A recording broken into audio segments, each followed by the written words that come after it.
Donc, mesdames, messieurs, chers collègues, je suis ravi d'ouvrir cette plénière consacrée à l'un des fondements intellectuels de notre discipline, la culture du doute et la place de la controverse. Donc moi je suis Damien Gontier, je suis maître de conférence de l'université au DMG de Nancy.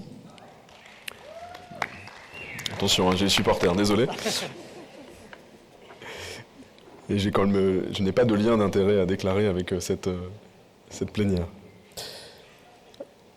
Je vais me permettre d'introduire ces plénières de controverse. Donc, la controverse est au cœur de la culture du doute en médecine générale. Nous exerçons dans un monde où l'incertitude est permanente. Chaque consultation est une rencontre avec la complexité, l'ambiguïté, la variabilité humaine. Et c'est précisément pour cela que le doute n'est pas un obstacle, mais plutôt une compétence professionnelle.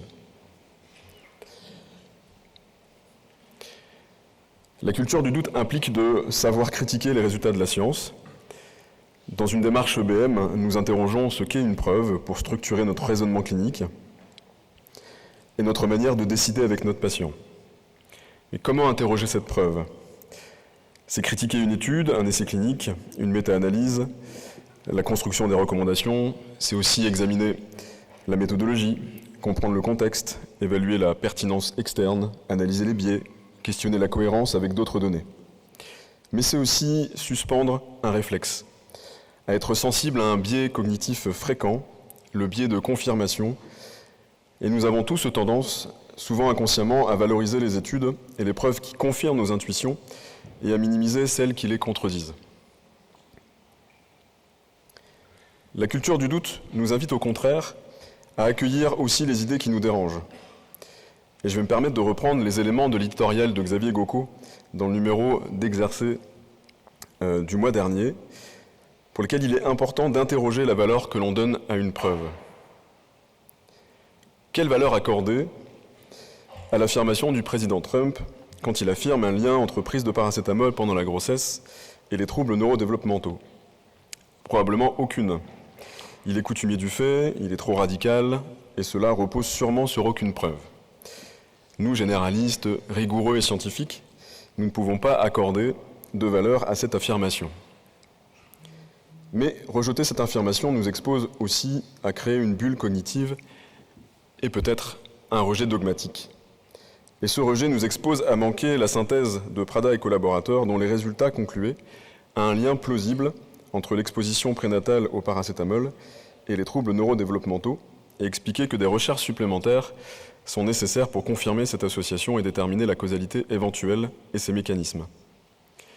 Et pour reprendre la conclusion de Xavier Gauco, au lieu du rejet, faisons le choix de renverser la radicalité, doutons et acceptons la controverse comme un socle de valeurs communes de notre discipline. Donc pour illustrer cette controverse, aujourd'hui nous vous proposons comme objet l'utilisation du score calcique dans l'évaluation du risque cardiovasculaire en médecine générale.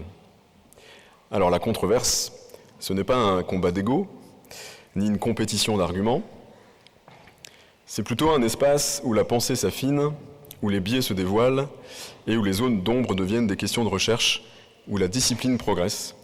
C'est un espace où l'on pourra débattre sans se défaire, analyser sans disqualifier, questionner sans rejeter.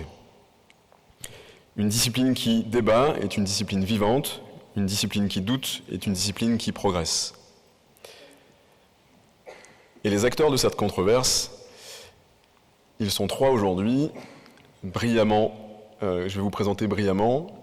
Et donc nous avons au début Clément Guinberto, médecin généraliste, ancien chef de clinique à la faculté d'Angers, et qui était co-auteur d'un article publié dans la revue Exercer sur le risque cardiovasculaire et qui vous présentera pourquoi utiliser le score calcique.